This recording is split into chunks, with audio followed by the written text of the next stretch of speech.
Hey, good morning, everybody. Serge Silva here. Hey, have you ever prayed that God would intervene into your life, that He would send somebody positive in your life, somebody who's encouraging, they're uplifting, they're just there for you, they're a true, genuine friend, they hear you out, they listen to you, and they speak life into you?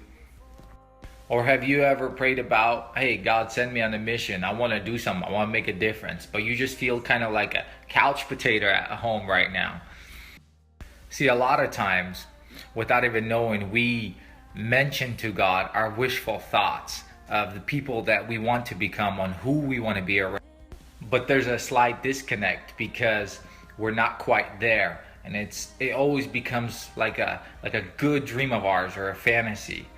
See, the problem is we fail to respond many times. We have church that offers us open doors and ministries and all sorts of things in community.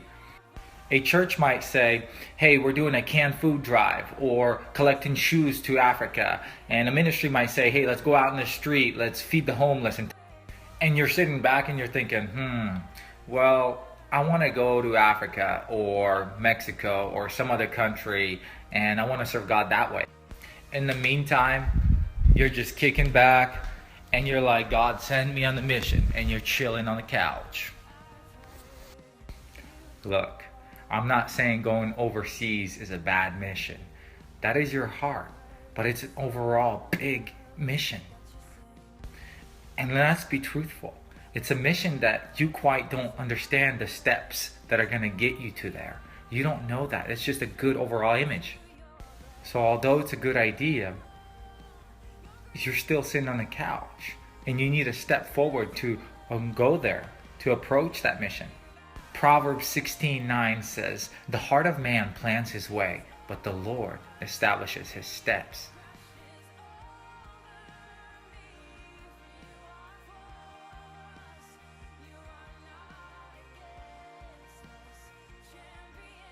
How are you ever going to connect with a pastor who goes on missions from your church when you fail to engage in your church's missionary work? How are you ever going to build positive friendships who care for you, who love you, who encourage you, who are genuinely there for you, who are Christ-centered, uplifting, when you constantly ignore the young adult gatherings and groups, and even within the church or ministry and outreaches, when you ignore those? See, you might have a mission and you might have an idea of what your heart wants to do and you have a call for what you want to do. But are you allowing the Lord to guide your steps?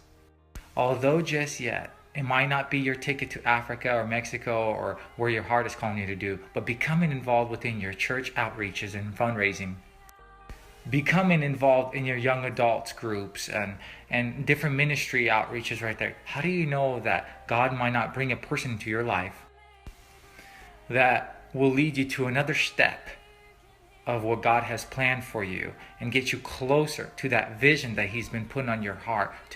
If there's one thing over the years that I've learned, and that's God always been teaching me to humble yourself and be ready to accept the little things so He could bless you with the big things. If you got a big mission on your life, a big call in your life, and you seem like you're failing it big time and you're a couch potato, start with the little things. I encourage you. Allow the Lord to guide your steps. Allow Him to just take you from one person to another person through ministries, through churches, and get you there where you belong. Many times in the Bible, the Lord mentions for us to make room for Him in our lives. But we get a broad vision and we try to do it our way. I just want to give you an opportunity.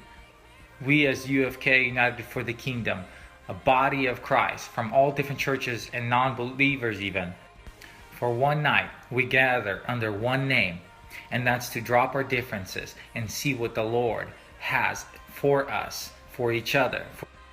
Personally, through UFK Ministries, I have witnessed people would come in, they would stay, they would receive the next step from the Lord, and they would move on to the mission. If you ask the testimonies of majority UFKers, they all have a similar testimony. Prayed for better friendships, prayed for genuine friendships, and they got that.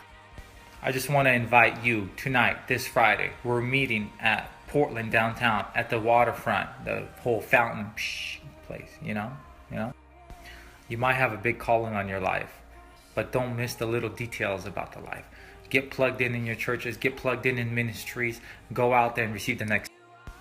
If gathering downtown Portland with random people and giving out sandwiches to the homeless is not your cup of tea tonight, then tomorrow we have a thing called Block Bash with Matt Young's ministry. We're partnering with many other ministries to host an event for the kids. So if kids is your calling, come through Saturday.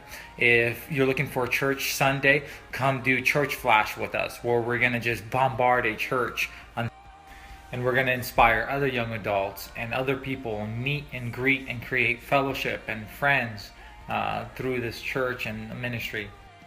And then Monday, man, if you're just going through things and you need some prayer, come to the park, Esther Shore Park, where we have prayer and worship. So ladies and gentlemen, don't be a couch potato.